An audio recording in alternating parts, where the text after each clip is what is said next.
इन सब ने मुझे धोखा दिया है, मेरे अपनों ने मुझे धोखा दिया है। और जब अपने ही धोखा देते हैं तो बस एक ही रास्ता बच जाता है, सबको खत्म करने का। और मैं वही करूंगा, इन सबको खत्म कर दूंगा।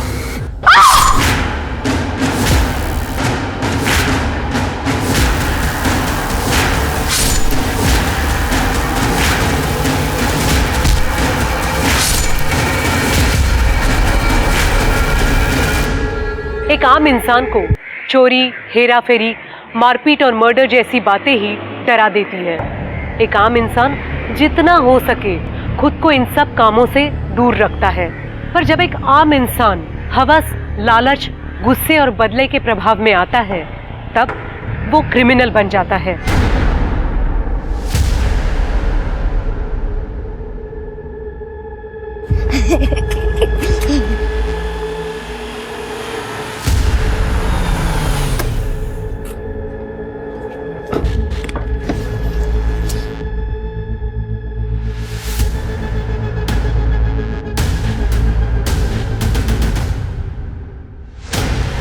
कहाँ गए ये लोग? आज तो संडे है, स्कूल भी नहीं होगा।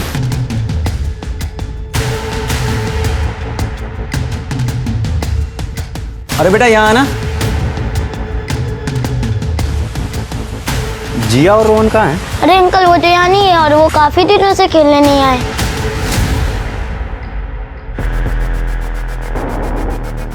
भाभी कैसे हो? अरे विवेक, तुम तो अगले महीने आने वाले थे ना? हाँ, वो जिया का बर्थडे आ रहा था ना, तो उसने बहुत जिद की थी, तो इसीलिए सोचा कि उसे सरप्राइज दे दूं। सपना और बच्चे नहीं दिखाई दे रहे, मुझे लगा आपके यहाँ आए होंगे। क्या हुआ भाभी? विवेक, जब तुम यहाँ नहीं होते हो तो सपना बच्चों को लेके मायके चली जाती है।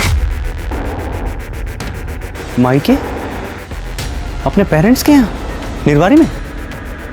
सपना तो, और कब से? ये 1-1.5 साल हो गया है। अब विवेक, सपना को कुछ मत बोलना कि मैंने तुम्हें सब कुछ बताया है। भाभी जी पत्ता गोभी कितना कर दूं? आप आधा किलो कर दीजिए। ये डालिए। हाँ, और भिंडी भी ले लीजिए ना भाभी जी। नहीं, भिंडी पसंद नहीं मुझे। अरे भाभी जी आपको तो पसंद है ना, आधा किलो भिंडी दे देता हूँ आपको, ताजी ताजी भिंडी है। हाँ? तुझे नहीं बोला ना भिंडी? और ये क्या भाभी जी करता है तू? साले अब मर्दों से बात करने में तेरी जबान टेढ़ी हो जाती है। हाँ भैया वो क्या है ना कि मैं बसी हुई, सॉरी गगन जी जाने दीजिए ना कहीं। और आज तो मैं तेरी ऐसी हालत करूंगा कि किसी से बात करने लायक नहीं छोड़ूंगा। भैया भैया तेरा भैया जाने दीजिए गगन जी। क्या रे? इतना क्या? हाँ, इतना क्या पक्ष ले रही तू उसका? यार लगता है तेरा, यार लगता है। सॉरी भैया, यार लगता है तेरा भैया, सॉरी।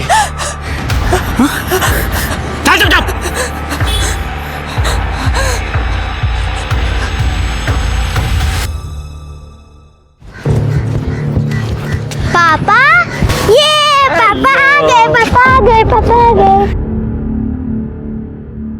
कैसे हुआ? अच्छे हैं। पापा आप कब आए? अभी आया बेटा।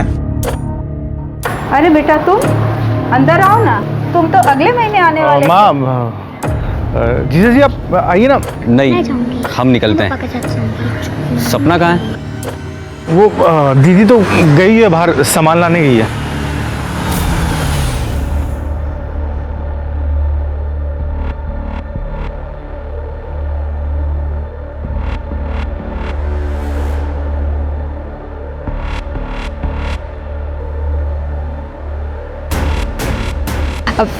विवेक तुम यहाँ?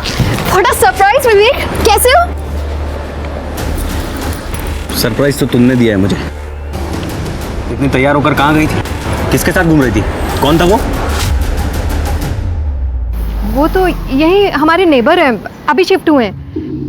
पापा के लिए दवाई लेने गई थी तो वो मिल गए रास्ते में और लिफ्ट दे दी। दवा लेने? इतने तैयार होकर? दवा कहाँ है? कहाँ है दवा? वो थी नहीं, आउट ऑफ स्टॉक थी। अभी थोड़ी देर में फिर से जाना है लेने, ऑर्डर दे दिया है। तैयार? अरे ये तो निर्मल, तुम्हें बताना चाहिए था ना विवेक को कि हम तुम्हें प्रमोशन मिला और लंच पर गए थे। कौन बताएगा? हाँ मुझे प्रमोशन मिला जीजा जी, अब पता होता आप आ रहे हो तो हम डिनर पे चलते ना साथ में। अरे बेटा अंदर चलो, बाहर बहुत मच्छर है, आ जाओ। नहीं। चलिए। हम चलेंगे। चलो जिया, चलो बेटा।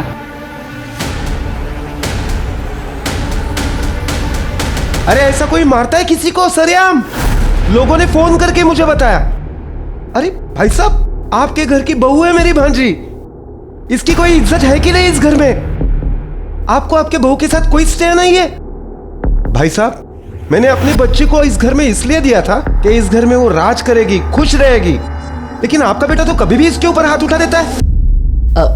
बंसी भाई साहब, गगन का गुस्सा तो आप जानते ही है ना, उसने आज दवाई नहीं ली थी। आप चिंता मत कीजिए भाई साहब, आज मैं उसे खूब डांटूंगा। अरे अब डांटने से क्या होगा भाई साहब, बचपन में उसे डांटा होता ना तो आज ये नौबत नहीं आती। ओ मामा जी, बहुत हो गया अब। हाँ,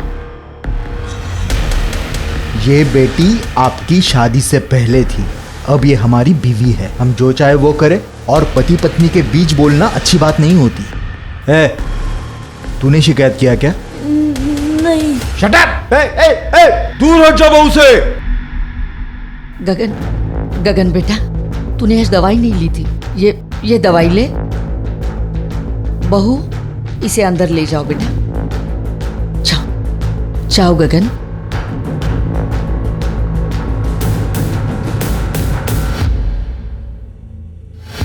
बंसी भाई साहब, उसकी दवा चालू है, इसलिए उसे गुस्सा ज्यादा आता है। अरे गुस्सा आता है तो अपने ऊपर हाथ उठाए ना, मेरी भांजी को क्यों मारता है? और ऐसा करके वो अच्छा नहीं कर रहा है भाई साहब।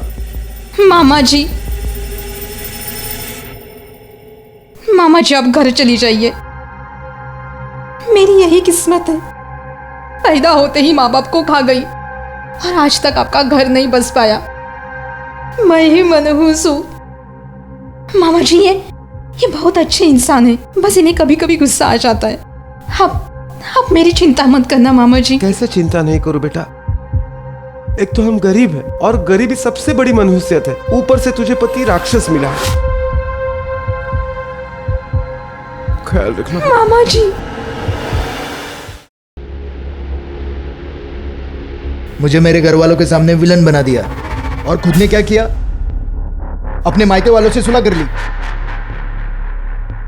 हाँ यार, तुझे बताया नहीं, तुझसे पूछा तक नहीं। 15 साल से मैंने अपने माँ बाप का मुंह नहीं देखा, और उसने क्या किया?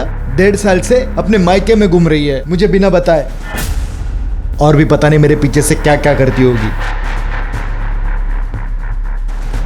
सोच, मैं दुबई से इतनी अच्छी जॉब छोड़ के क्यों आया था? मुझे पता लगा कि मेरी बीवी को मुंह मारने की गंदी आदत लग गई थी।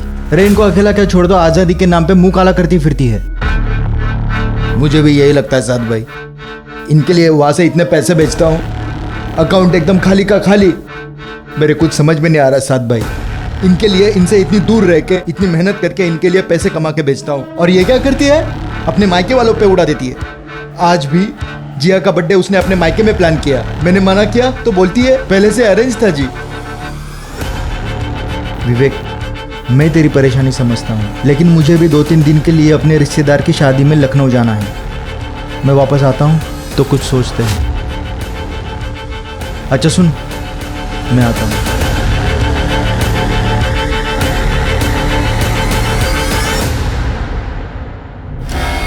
सॉरी भाभी, गलती से लग गया ऐसे। सब समझती हूँ मैं, तुम्हारी गलती और हाथ लगाना पहली बार नहीं है ये साथ। मुझसे दूर रहो, नहीं तो क्या?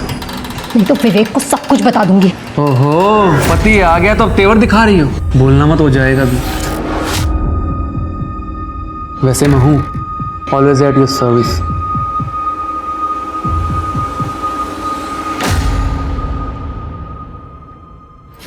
अरे आराम से। ये तो यहाँ बैठेगा। नहीं, तू पापा के पीछे बैठेगी, मैं वहां बैठूंगा। चल।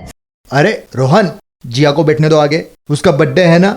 चलो चलो बेटा, चलो चलो अंदर, पैर संभाल के, पैर संभाल के। विवेक, कुछ बोलना था तुम्हें। बोलो। साथ इससे दूरी रहा करो, कमीना आदमी है वो बहुत। क्यों? जो तेरे खिलाफ बोले वो कमीना हो जाता है। पहले तो तू अपने मायके वालों को भी कमीना कहती थी। मेरा एक दोस्त ही तो बचा है, उसे तो रहने दे। अब चलो।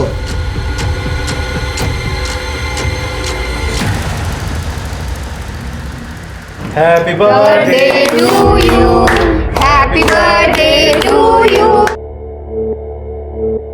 एक मिनट भैया, एक मिनट।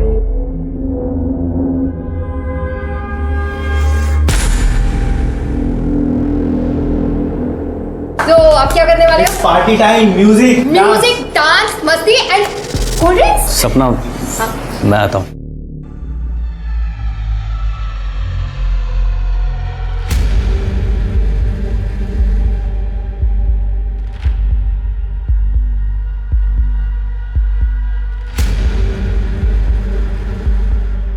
हेलो फ्रेंड्स, पता नहीं आप लोगों में से सच में मेरा कोई दोस्त है भी या नहीं, जिसे 15 साल से अपना समझा उसी ने मुझे धोखा दे दिया। मुझे मेरे अपनों ने धोखा दिया है, मुझे मेरी पत्नी ने धोखा दिया है। उसने कहा था हम दोनों एक दूसरे के हैं, बस। तो फिर क्या किया उसने? मेरे पीछे से सब। पर अब मैं चुप नहीं बैठूंगा। सुंदर है तो इसका मतलब ये नहीं कि वो मुझसे खिलौने की तरह खेलेगी। मैं यहां बैठ के रो रहा हूं, वो लोग क्या कर रहे हैं? मेरी बेवकूफी का जश्न मना। दिखाता हूं मैं आप लोगों को।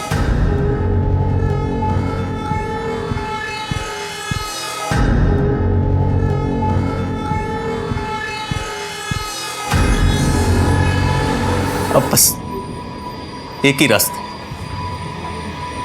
इन सबको खत्म करने का, और मैं वही करूंगा।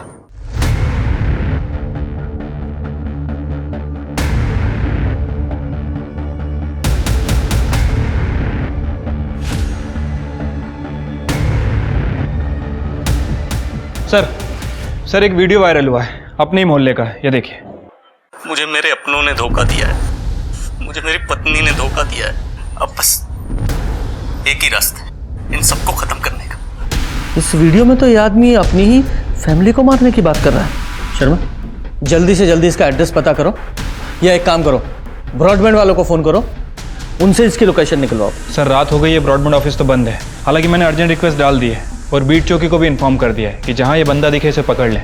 लेकिन सर मुझे नहीं लगता कि सुबह से पहले कुछ हो पाएगा। कहीं ये रात में ही कुछ कांड ना कर दे। अरे पापा आ गए। बस एक लास्ट वीडियो बना दे। ओके।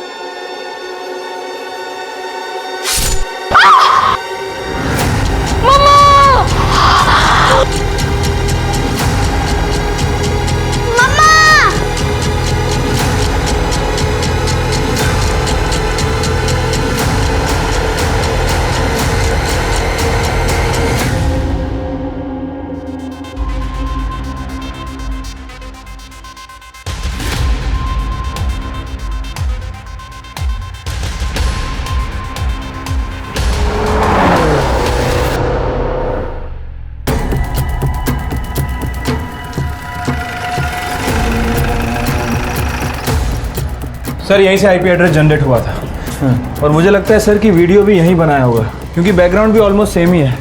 सर जीवन साहू के नाम रजिस्टर्ड रहेगा। उस पर तो ताला लगा है, ताला तोड़ो।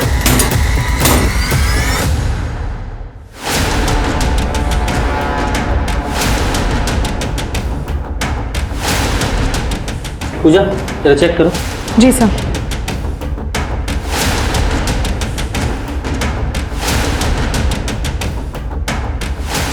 पूरा कमरा अच्छे से चेक करो।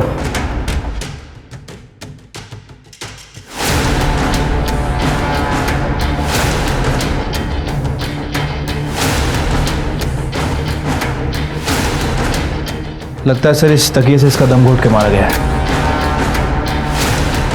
सर सेक्सुअल असॉल्ट के कोई ट्रेसेस नहीं है, सिर्फ स्टैब वुंड है। सर मुझे लगता है कि इसे बड़े हथियार का इस्तेमाल किया गया है, बहुत ज्यादा खून बहा है। Happy birthday. लगता है घर पे किसी का बर्थडे था।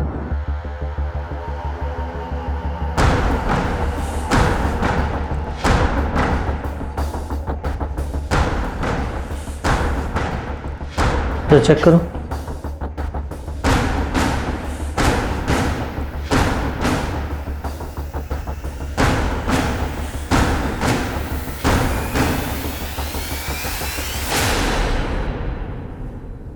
Oh my God! बच्चे को कितनी बुरी तरीके से मारा है, पूरा सर फोड़ दिया। एक बाप अपनी बेटी को इस तरह से कैसे मार सकता है? शर्मा, पूरे घर की तलाशी लो, देखो कोई मर्डर वेपन मिलता है क्या। सर सर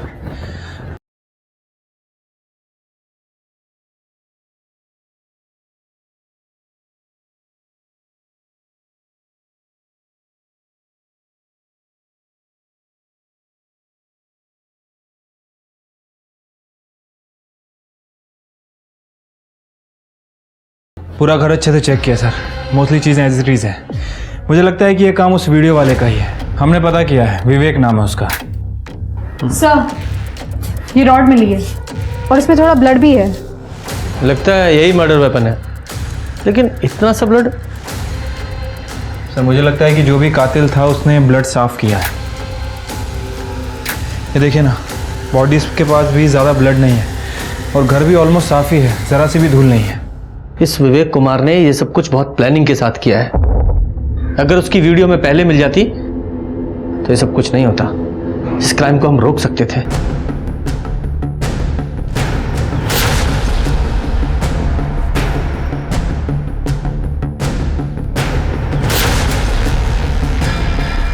ये लो, इसे एविडेंस में डालो।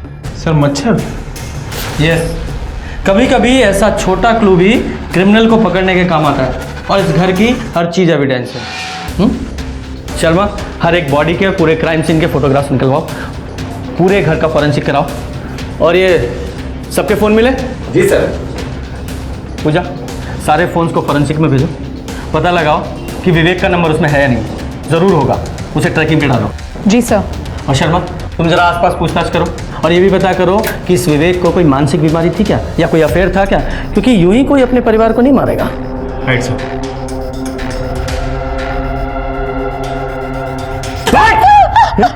मना किया था ना मैंने तुझे कि बाहर मत निकलना। क्यों गई? वो किराने वाला याद रखता तेरा? हाँ, खत्म हो गया था। बाबा मुझे पूजा कर रहे थे और हम सो रहे थे, वैसे ले चले गए। जब एक बार मैंने किसी चीज के लिए मना कर दिया तो वो पत्थर की लकीरें समझा कर। गगन, गगन, गगन, अरे हट जा माँ। अरे ये नालायक ऐसे नहीं मारेगा।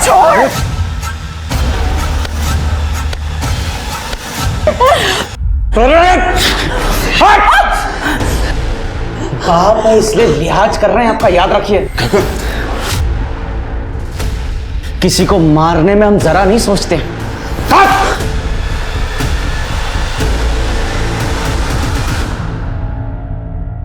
सर, विवेक और सपना तो मेरठ में रहते हैं। ये सपना की माँ का घर है। ये विवेक का ससुराल है? जी सर। इन लोगों की फैमिली में और भी कोई मेंबर है? गीता और जीवन का एक बेटा भी है, निर्मल, और वो गाजियाबाद में रहता है। गाजियाबाद?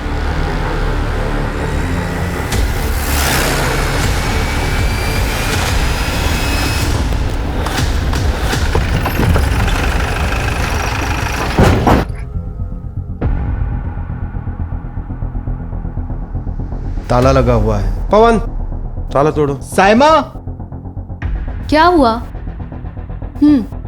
पुलिस आई है। क्या हुआ? विवेक, भाभी, बच्चे सब ठीक है ना? आप लोग कौन है? सर, साहद कुरैशी। ये मेरी बेगम साइमा कुरैशी। सर, विवेक का दोस्त हूँ। दोस्त क्या सर, फैमिली ही समझ लीजिए। तो आप लोगों को तो पता होगा कि विवेक कहाँ है। मैडम, हुआ क्या है? कुछ तो बताइए, हमें डर लग रहा है। कि आपके दोस्त विवेक ने 4 तारीख को एक वीडियो बनाया था, ये देखिए। मुझे मेरे अपनों ने धोखा दिया है, मुझे मेरी पत्नी ने धोखा दिया है। अब बस एक ही रास्ता है इन सबको खत्म करने का। ये विवेक किस धोखे की बात कर रहा है जानते हैं आप लोग? सर, हम 4 तारीख को अपने रिश्तेदार की शादी में गए थे लखनऊ। बस थोड़ी देर पहले ही लौटे हैं सर। कुछ तो पता होगा ना आप लोगों को। फैमिली फ्रेंड्स थे आप। मैम, विवेक बहुत परेशान रहता था। 15 साल पहले विवेक और सपना भाभी की लव मैरिज हुई थी, जिसकी वजह से उनके पेरेंट्स उसे घर से निकाल दिया था। मैं और विवेक मेरठ में साथ में ही काम करते थे और मैंने उसकी मदद की थी यहाँ शिफ्ट होने में। मेरे बाप ने घर से धक्के मार के बाहर निकाल दिया, लेकिन ये मेरी बहन पागल रिंकी मेरे साथ ही आ गई। लव यू भैया। Anything for you. विवेक, अब से हम ही एक दूसरे का परिवार है। वो दोनों एक दूसरे से बहुत प्यार करते थे। ये विवेक अपनी बहन रिंकी के साथ यहाँ रहता था ना, तो इस वक्त कहाँ है रिंकी? रिंकी दिल्ली में ही है और वो 2 साल से वहीं पे जॉब कर रही है। 6 साल पहले विवेक आपके साथ दुबई गया था, कहीं ऐसा तो नहीं कि दुबई में उसका किसी के साथ अफेयर हो गया? नहीं सर, जब तक मैं साथ में था तब तक ऐसा कुछ नहीं था सर। 6 साल पहले मेरी और विवेक की दुबई में जॉब लगी थी। मुझे वहाँ का क्लाइमेट पसंद नहीं आया तो मैं लौट आया, विवेक वहीं रुक गया। पर पीछे से सपना भाभी ने अपने फैमिली वालों से सुलह कर ली, जो विवेक को बिल्कुल पसंद नहीं आया, क्योंकि विवेक ने अपने फैमिली से रिश्ता तोड़ दिया था सर। सपना भाभी के घर वालों ने विवेक को बहुत मारा था, जिसकी वजह से वो उनके साथ कंफर्टेबल नहीं था। तू ना मेरी बहन का लायक ही नहीं है। शक्ल देखिए अपनी, शक्ल देखिए अपनी। बोल निर्मल, छोड़ो। तुम्हारी हिम्मत कैसे हुई मेरे पति को हाथ लगाने की? दी आप बीच में मत बोलिए। निर्मल, ये मत भूलो कि पति है मेरे, प्यार करती हूँ मैं इनसे। इससे पहले कि मैं भूल जाऊं कि तुम मेरे भाई हो, निकलो यहाँ से। मैंने कहा निकलो यहाँ से। सर, विवेक सपना की फैमिली की वजह से बहुत डिप्रेशन में रहने लगा था। थोड़े टाइम बाद सब ठीक हुआ, 2 बच्चे भी हुए, लेकिन इस बार विवेक लौटा तो सपना भाभी से बहुत नाराज था। उसे शक था कि सपना भाभी का कहीं अफेयर चल रहा है। अफेयर था? पता नहीं, और होगा भी तो मुझे कोई आइडिया नहीं है। देखिए, इस वक्त विवेक गायब है। आप लोगों को कुछ भी आइडिया है कि वो कहाँ जा सकता है? सर पता नहीं, और विवेक भैया की गाड़ी बाहर नहीं है। गाड़ी का नंबर दीजिए। MH48। सर, मैं गाड़ी की डिटेल्स निकलवाती हूँ। शर्मा जी, पूरा घर अच्छे से चेक कीजिए।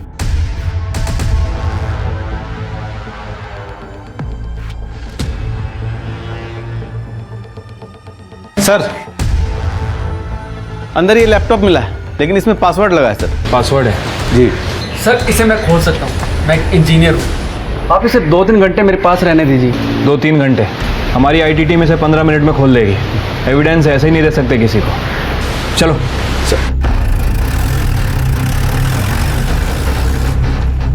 क्या हुआ?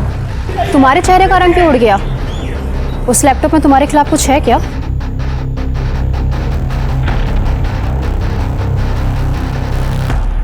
अरे कोई चाय पिलाओ। सर, ज़्यादा चाय नहीं पीना चाहिए, एसिडिटी हो जाती है। शर्मा, एक चाय का सुख है, वो भी मत लेने दो तुम। अच्छा ये बताओ, विवेक के घर कुछ मिला? सर, वो विवेक के घर उसका लैपटॉप मिला है। हमारी IT टीम उसे चेक कर रही है, हो सकता है शायद उसमें कुछ मिल जाए। तो ये विवेक इस बात से नाराज था कि उसकी पत्नी ने अपने मायके वालों से सुलह कर लिया। राइट सर, और इसी वजह से विवेक सपना पर शक भी करने लगा था। सर, मैंने विवेक का फोन और गाड़ी की लोकेशन ट्रैक की है। विवेक की फोन की लोकेशन गाजियाबाद की तरफ ट्रैवल करते हुए दिखाई दे रही थी। सर, मैंने ट्रैफिक कैमरास भी चेक किए, ये रही उसकी फुटेज। सर ये देखिए, लेकिन सर सन गार्ड डाउन होने की वजह से विवेक का फेस नहीं दिखाई दे रहा है। लेकिन सर ये विवेक ही है। ये देखिए, उसके सोशल मीडिया पे मैंने चेक किया था, ये फोटो में विवेक ने एग्जैक्टली सेम शर्ट पहनी है जो यहाँ पे दिख रही है। सर, विवेक की गाड़ी गाजियाबाद की तरफ जा रही है और गाजियाबाद में सपना का भाई निर्मल भी रहता है, और ये निर्मल ने विवेक के ऊपर हमला किया था। कहीं ऐसा तो नहीं कि ये विवेक निर्मल को मारने के लिए गाजियाबाद जा रहा हो? शर्मा, ये गाजियाबाद पुलिस को इन्फॉर्म करो और ये पर्सनली निर्मल को भी इन्फॉर्म करो। Right sir. और पूजा, तुम ट्रैफिक पुलिस से कोऑर्डिनेट करके ये विवेक की गाड़ी को ट्रैप कराओ। जी सर।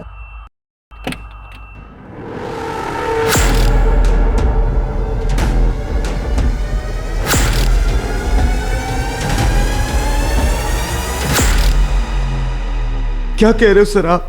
देखिए, मैं सही कह रहा हूँ। आपके जीजा जी ने आपकी पूरी फैमिली का मर्डर कर दिया है और अब वो गाजियाबाद की तरफ आ रहे हैं। हमने गाजियाबाद पुलिस को अलर्ट कर दिया है, लेकिन आप भी अपना ध्यान रखिएगा और हम लोग भी वहां पे पहुंच रहे हैं।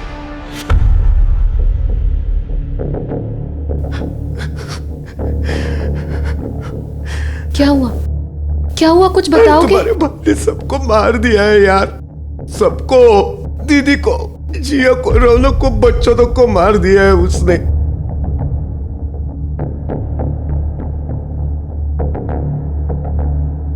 कहीं भैया को पता तो नहीं चल गया हमारी शादी के बारे में? कहीं भाभी ने उन्हें सच तो नहीं बता दिया? अरे सच पता भी दिया होता तो कोई ऐसे मारता है अपने परिवार को? पुलिस वाले बोल रहे हैं कि हमारी जान को खतरा है, वो कभी भी आ सकते हैं यहाँ पे। तुम एक काम,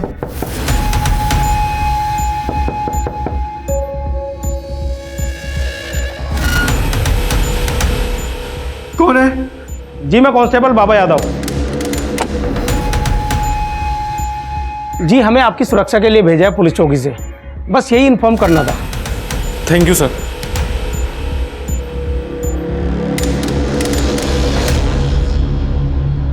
सर, जिस समय ये मर्डर मिस्ट्री हुई उस समय सपना का फोन ऑन था और उसमें क्राइम सीन का सारा ऑडियो रिकॉर्ड हो गया। ये आईटी वालों ने दिया। वेरी गुड, ठीक है।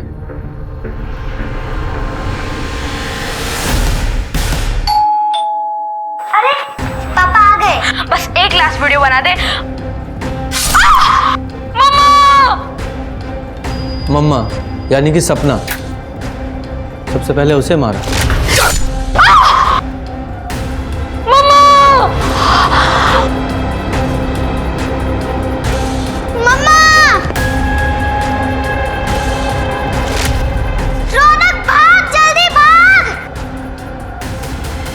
मतलब बच्चे डर कर भाग रहे थे। रौनक भाग, जल्दी भाग!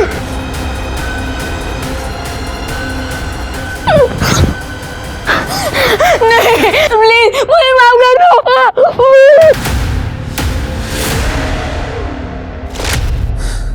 ये बच्चे को मारा। नानी उठो, जल्दी दरवाजा खोलो नानी। मतलब 11 बजे के आसपास की बात होगी तो दोनों बूढ़े नाना नानी सो गए होंगे। क्या हुआ बेटा? नानी को भी मार दिया। नानी उठो, नानी उठो। क्या हुआ बेटा?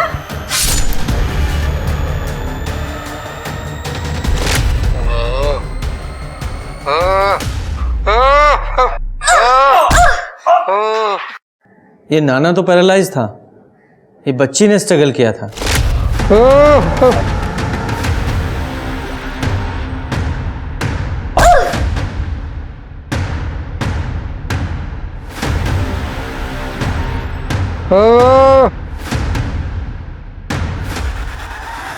नहीं मुझे छोड़ो, मुझे छोड़ो।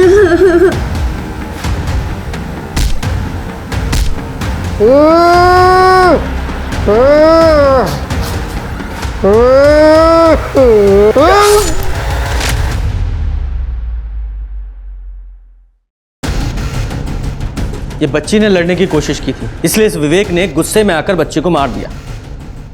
लेकिन ये बात मुझे बिल्कुल भी समझ में नहीं आ रही है कि एक बाप अपनी बेटी को कैसे ऐसे मार सकता है, इतनी बेरहमी से। शर्मा, एक काम करो, इस विवेक के सारे फोटोग्राफ्स पूरी मीडिया में और सारे पुलिस स्टेशन में सर्कुलेट करो। ये बचना नहीं चाहिए। और तुम दोनों गाजियाबाद के लिए निकलो। Right sir. एक बार ये विवेक हाथ लग जाए, छोड़ूंगा नहीं इसे। मुझे अभी भी एक बात समझ नहीं आ रही है कि आखिर आप लोगों ने अपनी शादी की बात छुपाई क्यों? भैया निर्मल और उसकी फैमिली से नफरत करते थे, पर हमारा जॉब एक ही ऑफिस में लग गया था। वी फेल इन लव, हमने शादी की। पर सपना भाभी के अलावा ये सच किसी को नहीं पता था। लेकिन विवेक को ये बात पता चल गई। भैया को शक हो गया था कि भाभी ने सारे पैसे कहीं उड़ा दिए और उनका किसी के साथ अफेयर है। दीदी के मुंह से निकल गया था एक्चुअली। मायके वाला पड़ोसी यहां तक आ गया। कौन था वो? क्या दे रही थी तुम उसको? वो विवेक, मैंने उससे कुछ पैसे उधार लिए थे, बस वही वापस। तुम, मैं सुंदर नहीं हूं, इसीलिए तुम उस हैंडसम लड़के के साथ चक्कर चला रही हो ना? अफेयर चल रहा है ना तुम्हारा? तुम छोड़ने वाली हो ना मुझे? नहीं विवेक, ऐसी कोई भी बात नहीं है। मैंने बस उससे पैसे उधार लिए और कुछ भी नहीं। बकवास! मैं तुम्हें अच्छे पैसे भेजता हूं, फिर तुमको उधार लेने की क्या जरूरत पड़ी? हैं? कैसे भरोसा करूं मैं तुम पे? वो मुझे निर्मल की शादी के लिए पैसे उधार लेने पड़े। निर्मल ने शादी कर ली? हाँ, वो भी घर वालों से छुपकर। लड़की दूसरी कास्ट की है, हमारी तरह बिल्कुल सेम। उसने मुझसे हेल्प मांगी और बस मैंने उसकी हेल्प कर दी और कुछ भी नहीं। जिस लड़के ने मुझे मारा तुमने उसकी हेल्प की, पैसे बर्बाद कर दिए मेरे तुमने। और फिर जीजा जी अगले दिन मेरे घर पे आ गए, पर थैंकफुली रिंकी यहाँ पे नहीं थी, वो अपने ऑफिस के ट्रिप पे बाहर गई हुई थी। जीजा जी चाय पीजिए ना। अरे भाई, कब तक खुद चाय बनाते रहोगे? शादी वादी कर लो। बस थोड़ा सेटल हो जाऊं तो फिर शादी करूंगा। सेटल नहीं हुए अभी तक? तेरी बहन तो बोल रही थी कि उसने शादी के लिए पैसे दिए तुझे, तूने शादी कर ली। क्या? आपने क्यों बताया कि मेरी शादी की बात उनको क्यों बताई? उन्होंने मुझे जतिन के साथ देख लिया था उस टाइम कुछ समझ भी नहीं आया और मैंने ये बोल दिया। तुम्हारी बहन ने वो सारे पैसे कहाँ खर्च किए थे कुछ पता है? जीजा जी दीदी को बहुत पैसे बेचते थे। बाद में उनको लगा कि घर पे बैठने से अच्छा है कि किसी कंपनी में इन्वेस्ट कर दे, लेकिन वो कंपनी तो फ्रॉड निकली। और जतिन सर वो आदमी है जिससे दीदी ने पैसे उधार लिए थे। बाद में जतिन दीदी को परेशान करने लगा और दीदी ने जीजा जी के सारे भेजे हुए पैसे जतिन को देने लगी। लेकिन वो इसी वजह से मिल रहे थे, उनके बीच कोई अफेयर नहीं था सर। मतलब विवेक को पूरी बात पता नहीं थी? दीदी ने बताया जीजा जी को, लेकिन उनको विश्वास ही नहीं हुआ और इस वजह से जिया की बर्थडे पार्टी पे वो नाराज ही थे। डांस, मस्ती एंड कोल्ड ड्रिंक्स। सपना, मैं आता हूँ। अच्छा, आप दोनों बर्थडे पार्टी में गए थे? हाँ सर, पर एज अ हस्बैंड वाइफ नहीं। मैं उसी दिन वापस आ गया था और रिंकी नेक्स्ट डे वापस आई थी। मतलब रिंकी आपके भाई ने वहाँ से आपका निकलने का इंतज़ार किया और उसके बाद उसने सारी फैमिली का मर्डर कर दिया। आपका भाई इस तरह की मानसिक स्थिति से गुजर रहा था, आपको थोड़ा भी अंदाजा नहीं हुआ?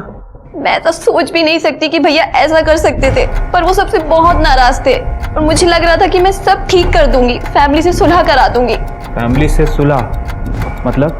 एक दिन मैंने भैया को उनके घर से पिक किया था। हम दोनों सोनीपत गए थे अपने पेरेंट्स से मिलने। मैं चाह रही थी कि जब भाभी अपनी फैमिली के पास है तो भैया अकेले क्यों रहे। सोनीपत में सब कुछ ठीक था? हाँ सर, पहले नाराजगी थी, फिर सब ठीक हो गया था। सोनीपत का एड्रेस दीजिए। हमने जतिन से बात की है सर। जतिन और सपना का कोई खास कनेक्शन नहीं था, बस यतिन ने सपना से कुछ पैसे उधार ले रखे थे। इसका मतलब विवेक का अपनी पत्नी पर शक बेबुनियाद था। Right sir. सर, विवेक का लैपटॉप अनलॉक हो गया। सर ये देखिए, इसमें एक वीडियो भी है, ऑन करो। साथ सही कहता है, औरतों को अकेला नहीं छोड़ना चाहिए। मेरी बीवी मेरी नहीं रही, सब कुछ बर्बाद कर दिया उसने वो सब कुछ किया जो मैं सपने में भी नहीं सोच सकता था। ऊपर से कहती है साथ उस पे हाथ डालता है। मैं सुंदर नहीं हूं ना, इसीलिए ये सब कुछ हो रहा है। शादी करना गुनाह है क्या? इसका मतलब इस साध ने हमसे झूठ बोला है। उठाओ इसे। तूने सपना पे हाथ डाला था ना? तूने और विवेक ने मिलकर सबको मारने का प्लान बनाया था ना, और बाद में उसे भगा दिया। नहीं सर, मैंने ऐसा कुछ नहीं किया। हाँ वो अकेली थी, मैं चाहता था कि उसकी बीवी के साथ एक रात बिताऊं, ताकि मुझे फीलिंग ना आए कि उस जैसे भद्दे दिखने वाले आदमी की बीवी वफादार और मेरी नहीं। मैं बस सर इसलिए ट्राई मारता था सर। दोबारा छूने की कोशिश की ना तो छोड़ूंगी नहीं तुम्हें। सदा नाटक किया ना तो विवेक की नौकरी छुड़वा दूंगा, फिर सड़क पे आ जाओगे सब लोग। गरीबी में रह लूंगी, लेकिन अपने पति को कभी नहीं छोड़ूंगी। उन्हें कभी धोखा नहीं दूंगी मैं, समझे तुम? ट्राई मारता था और विवेक अपने घर सोनीपत गया था, ये पता था ना तुझे? हाँ सर, उसने बताया था। उसके पेरेंट्स काफ़ी खुश थे क्योंकि वो रिंकी दोनों वापस आ गए थे घर पे। पहले भाई से लड़ाई हुई थी क्योंकि पेरेंट्स ने कहा था कि वो बूढ़े हो गए और प्रॉपर्टीज़ के 3 हिस्से करना चाहते हैं। फिर बाद में वो मान गया सर। फिर वो लोग सर विवेक के डिवोर्स की बात कर रहे थे क्योंकि विवेक ने सपना के बारे में सब सच बता दिया था। लेकिन डिवोर्स देने के लिए एलिमनी लगती है, जो वो देना नहीं चाहता था। इसलिए तुम लोगों ने मिलकर सबको मार डाला। सच है ना ये? बोल। इस पूरे केस में विवेक ही प्राइम सस्पेक्ट था और वो पुलिस की पहुंच से बहुत दूर था। पर पुलिस को इस केस के कई और पहलू मिले, जैसे निर्मल और रिंकी की शादी, सपना का बिजनेस लोन लेना, शाद का सपना को छेड़ना और यहाँ तक कि विवेक का अपने परिवार से फिर से सुलह करना। जहाँ पुलिस एक क्राइम की गुत्थी में उलझी हुई थी, पर इसी बीच पुलिस को एक ऐसी खबर मिली जिसने इस केस को अलग ही मोड़ दे दिया था। शर्मा, सोनीपत चलना पड़ेगा। सर, विवेक की गाड़ी मिल गई है और उसकी डिक्की में उसकी बॉडी भी है। विवेक की बॉडी? जी सर।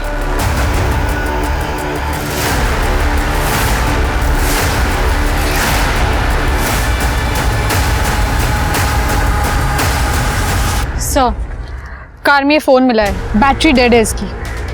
ठीक है, सबको फोरेंसिक लैब में भेज दो। जी सर। 5 मर्डर का सस्पेक्ट यहाँ खुद मरा पड़ा है। ये बॉडी देखकर तो ऐसा लगता है कि मरे हुए भी 2-3 दिन हो चुके हैं इसे। सर मुझे लगता है कि कोई इसका हमशक्ल है जिसने इसकी पूरी फैमिली का मर्डर किया और उसके बाद मौका पाते ही विवेक का मर्डर कर दिया। लेकिन एक बात समझ में नहीं आ रही है कि किसी और ने उस बच्ची को इतनी बेरहमी से क्यों मारा होगा। ठीक है, बॉडी को पोस्टमार्टम के लिए भेजो। जरा आसपास देखो, पता करो कुछ पता चलता है क्या। और इसके फ़ोन को ट्रैकिंग पे डालो और इसकी लोकेशन से पूरी एक्टिविटी पता करो।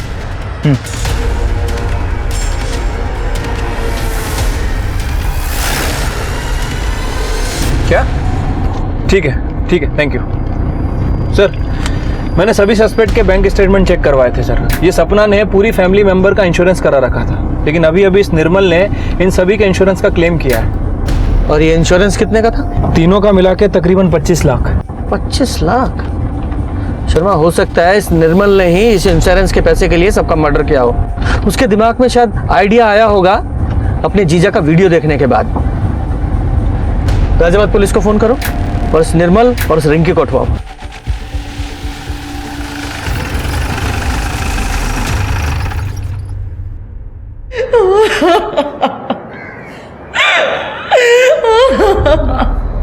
हाँ सर, विवेक यहाँ आया था और रिंकी भी। तुम दोनों भाइयों की लड़ाई हुई थी? हाँ हुई थी सर। जब विवेक ने मुझे बताया कि उसकी पत्नी उसे छोड़कर चली गई और बाहर कहीं मुंह मारती है, तो मैंने उसे माफ़ कर दिया। ये दोनों 15 साल पहले आपको छोड़कर चले गए थे। मैंने आप दोनों का ध्यान रखा है, भूलिएगा मत। और प्रॉपर्टी के 2 हिस्से होंगे। वाह, मैं नहीं होने दूंगा। भैया लोगों को हिस्सा मिल रहा है तो मुझे भी हिस्सा मिलना चाहिए। एक और हिस्सेदार आ गई। अब खैरात बटाई ना यहाँ पर। और फिर विवेक मेरे पास आया।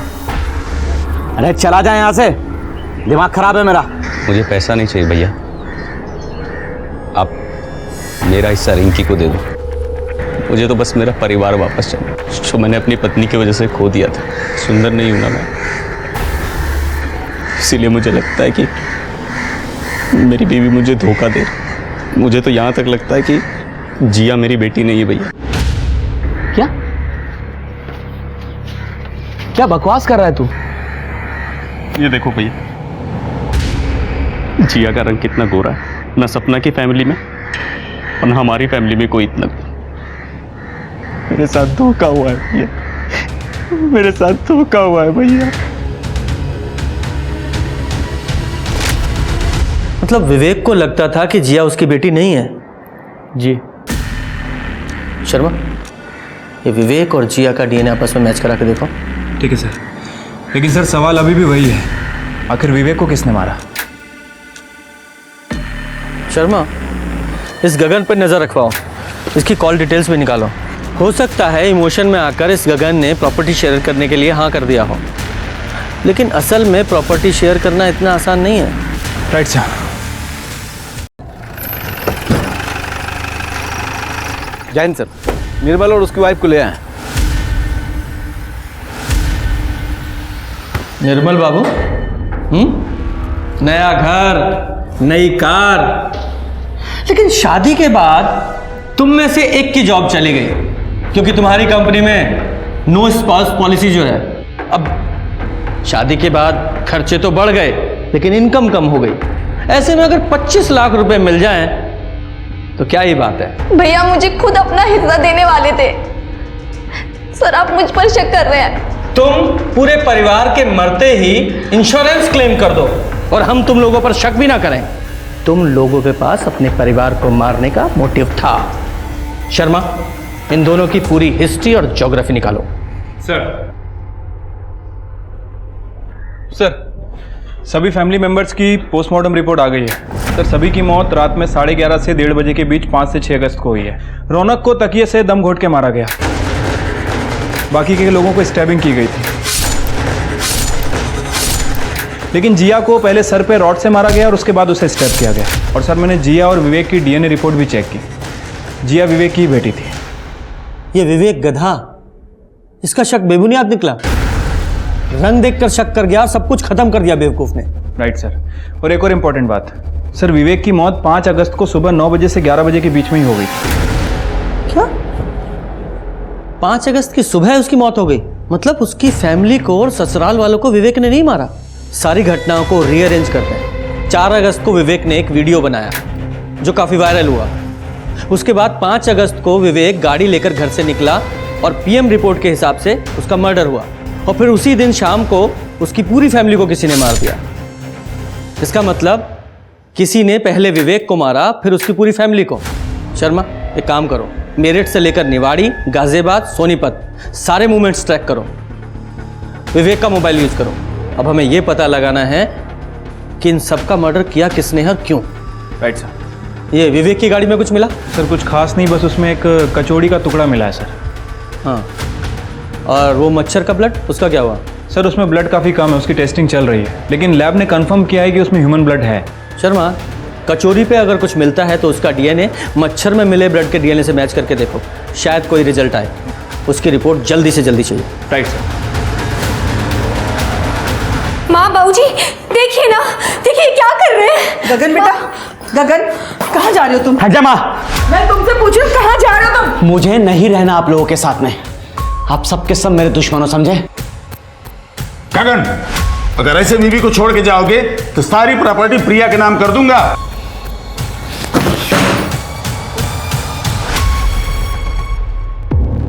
सर ये विवेक 5 तारीख की सुबह अपनी कार से निवाड़ी से मेरठ की तरफ निकलता है और उसके बाद इसकी कार उसी रात को निवाड़ी में नजर आती है। तो ये विवेक की कार वापस रात को निवाड़ी में कौन लेकर आया होगा? तुमने निवाड़ी में बाकी जितने लोग थे उनकी मूवमेंट ट्रैक की? हाँ सर, लेकिन निर्मल ने 4 तारीख की रात में ही बर्थडे पार्टी छोड़ दी थी और उसकी बीवी रिंकी 5 तारीख की शाम को गाजियाबाद के लिए निकली थी और उसके बाद निर्मल और रिंकी ये दोनों गाजियाबाद में मिले। एक ऑफिस के सीसीटीवी फुटेज में कंफर्म भी हुआ है। और सर ये विवेक का बड़ा भाई गगन, इसकी कार 5 तारीख की सुबह 5 बजे सोनीपत टोल नाका क्रॉस करती हुई दिख रही है और उसके बाद यही कार अगले दिन सुबह 6 तारीख को वापस आती हुई भी दिखी है। मुझे लगता है कि गगन और विवेक दोनों ने मिलकर सबको मारने का प्लान किया होगा। फिर ये दोनों भाई निकले और गगन के मन में लालच आ गया तो उसने पहले विवेक को मारा और बाकी सब परिवार को भी मार दिया। गगन, हमने तेरे सीडीआर चेक किए हैं और 24 घंटे में पूरे 40 कॉल्स हुए हैं, वो भी सिर्फ 10-10 सेकंड के। शर्मा जरा बताओ, 10 सेकंड्स में आदमी क्या क्या बातें कर सकता है? वो घर पे नहीं है, तुम बाद में कॉल करना। अब सवाल यह है कि वो कॉल किसने रिसीव किए, आपने या फिर आप दोनों में से किसी ने? हाँ, मैंने अटेंड किए थे। उस दिन सारे कॉल्स का जवाब भी मैंने ही दिया था। हाँ सर, ये बिल्कुल सच कह रहे हैं। उस दिन 5 तारीख को पूरा दिन ये घर पर ही थे। थक गई हूँ तुमसे मार खाते खाते। गरीब थी इसलिए मेरे मामा जी ने मेरी शादी तुम जैसे राक्षस से करवा दी, ये सोच कि कम से कम पैसे तो हैं। लेकिन अब इस घर के और दुकान के 3 हिस्से होंगे। क्या आएगा हमारे हिस्से में, बोलो? अरे चुप कर कमीनी, तेरे बाप की प्रॉपर्टी नहीं है ये, समझी? तुम्हारे बाप की तो है ना। क्या मिला मुझे तुमसे शादी करके, बोलो? तू ऐसे नहीं मानेगी, तेरी जबान पे पट्टा आज ही बंद करता हूं आज। यार बाद में बात करता हूँ। हाँ मैसेज कर दे। उस दिन मुझे बहुत माइग्रेन था, मैंने दवाई खाई और सो गई। उसके बाद क्या हुआ मुझे कुछ पता नहीं। साजी मुझे फंसाने की कोशिश कर रही है। तेवर नीचे रख, वो नहीं फंसा रही है, तेरी गाड़ी ने तुझे फंसाया है। वो तेरी गाड़ी ट्रैफिक के कैमरा में रजिस्टर हुई है, समझा? सर गाड़ी बाहर खड़ी थी उस दिन, किसी से पूछ लो, वो देख लीजिए बाहर पार्क है। लगता है कोई फंसा रहा है हमें। गाड़ी का कवर निकालो।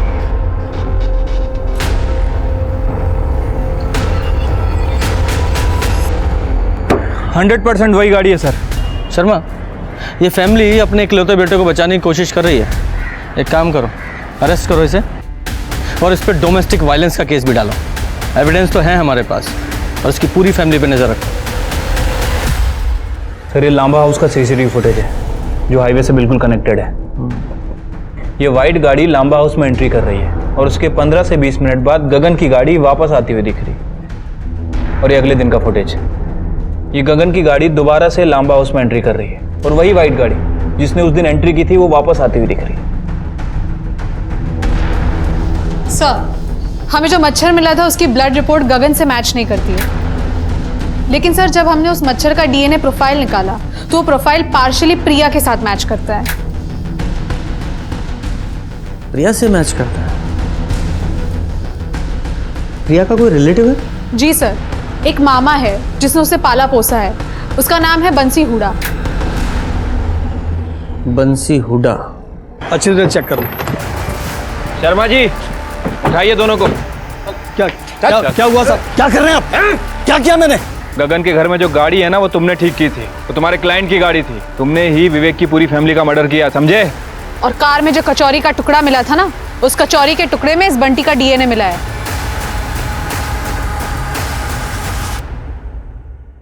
बहुत शातिर प्लान बनाया था ना तूने।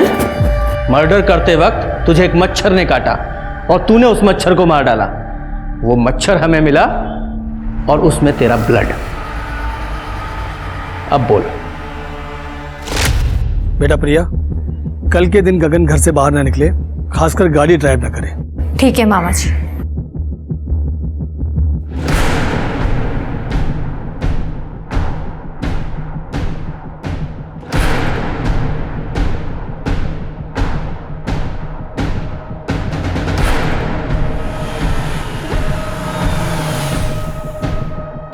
अरे विवेक जी, मैं प्रिया का मामा यहाँ किसी काम से आया था।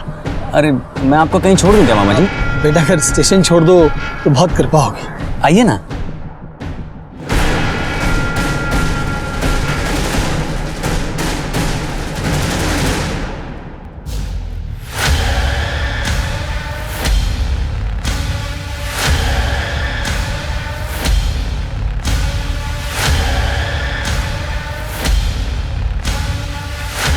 बंटी, सुबह ये गाड़ी लेके निकल जाना और दिल्ली की तरफ जाके डंप कर देना। समझ गया सेठ जी। चल बैठ। पापा आ गए। मम्मा! मम्मा! रौनक भाग, जल्दी भाग!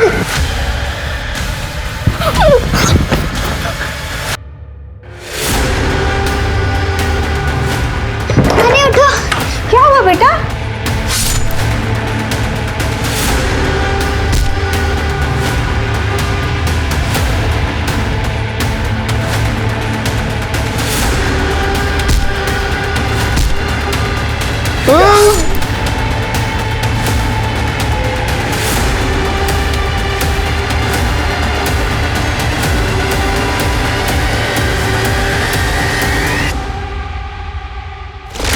हम लोग गरीब थे साहब। प्रिया बहुत सुंदर थी, इसलिए उसकी शादी गगन से हो गई। लेकिन गगन सुंदर नहीं था, इसलिए उसको ऐसा लगता था कि कहीं प्रिया उसको छोड़ के न चली जाए, इसलिए उसको बहुत तकलीफ देता था साहब। लेकिन ये लोग पैसे वाले थे, प्रॉपर्टी थी, इसलिए मैंने सोचा कि जाने दो। लेकिन एक दिन अचानक वो गगन का छोटा भाई और बहन प्रॉपर्टी में हिस्सा लेने के लिए आ गए साहब। अरे मार खाए मेरी बच्ची साहब, और प्रॉपर्टी का हिस्सा ये लोग आपस में बांट लेंगे। फिर मैंने वो विवेक का वीडियो देखा और तुरंत दोनों भाइयों को फंसाने की चाल मेरे दिमाग में आ गई साहब। तुम्हारी भांजी के साथ गलत हो रहा था, उसका बदला लेने के लिए तुमने 6 निर्दोष लोगों को मार डाला। और सबसे बड़े दुख की बात तो यह है कि तुम्हारे साथ साथ वो तुम्हारी भांजी भी जेल जाएगी तुम्हारे क्राइम में सहयोग करने के लिए। बंसी क्रिमिनल नहीं था, पर गगन के बर्ताव की वजह से अपनी भांजी को सुखी देखने के लिए उसने 6 लोगों को मार दिया। याद रखिए, जिंदगी में हमें धोखा, झूठ, फरेब सब मिलेगा, पर अगर हम उसके चलते गुस्से, बदले और नफरत की भावना को अपने आप पर हावी होने देंगे तो हमें भी एक आम इंसान से क्रिमिनल बनते देर नहीं लगेगी। अब मैं सोनाली कुलकर्णी आपसे विदा लेती हूँ। फिर मिलेंगे क्राइम पेट्रोल सतर्क में एक नए केस के साथ। तब तक अपना और अपने परिवार का ख्याल रखिए।